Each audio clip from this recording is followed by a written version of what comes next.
संध्या एक समाज सेविका थी। महिलाओं के खिलाफ अगर कोई भी अत्याचार कहीं पर भी होता तो संध्या वहां पहुंच जाती। देखो हरिया, तुम्हारी बीवी को तुमने वो हक नहीं दिया जिसकी वो हकदार थी। अरे नहीं नहीं संध्या दीदी, ये तो बहुत ही अच्छे हैं, मेरा पूरा ख्याल रखते हैं और हमसे बहुत ही प्यार भी करते हैं। अरे सब बकवास है, मुझे तुम्हारे पड़ोसियों ने बताया है कि तुम माँ बनने वाली हो।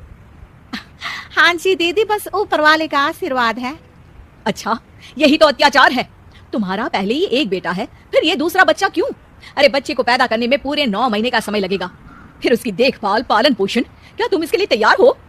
हाँ जी दीदी, बात तो सही है, लेकिन क्या करे, एक बिटिया हो जाए तो परिवार पूरा हो जाएगा ना। यही सोचकर हम लोगों ने बच्चे का फैसला किया था। अरे ये अत्याचार है, महिलाओं के खिलाफ है ये आदमी। क्यों आखिर यही बेचारी बच्चा पैदा करे? अरे वो क्या है ना, ये तो कुदरत का नियम है दीदी, हम तो कुछ कर ही नहीं सकते। कर सकते हो, क्यों नहीं कर सकते हो? सभी हैरान होकर संध्या को देखते हैं। अब मेरे कहने का मतलब है तुम उसकी मदद कर सकते हो, घर के काम में, उसकी देखभाल में। हाँ हाँ, वो तो हम जरूरी करेंगे दीदी, आप ना निश्चिंत होकर जाइए जी। संध्या वहां से चली जाती है।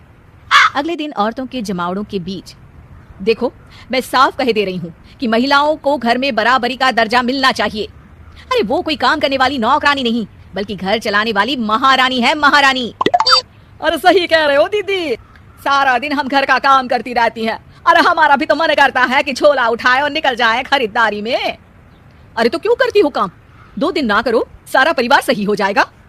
हाँ संध्या दीदी सही कह रही हैं, झाड़ू, पोछा, बर्तन, कपड़ा, खाना और न जाने कितने काम हैं जो हम लोग बिना शिकायत के करती रहती हैं, लेकिन हमें वो इज्जत, वो हक नहीं मिलता जिसके हम हकदार हैं।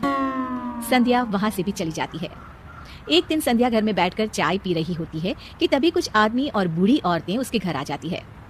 अरे कौन है संध्या यहाँ? मैं हूँ संध्या, और किसने आप पर अत्याचार किया है मुझे बताएं, मैं खबर लेती हूँ उसकी। एक बूढ़ी औरत के साथ संध्या का हाथ हमेशा है।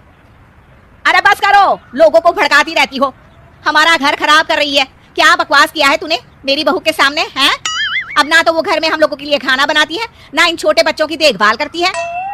आखिर कब तक, मैं कहती हूँ आखिर कब तक हमारे समाज की औरतें खाना बनाएंगी? अरे ठीक कह रही है बहन जी, अब हम एक काम करते हैं, हम घर संभाल लेते हैं और औरतों को कहते हैं कि बाहर से पैसा कमा लाए।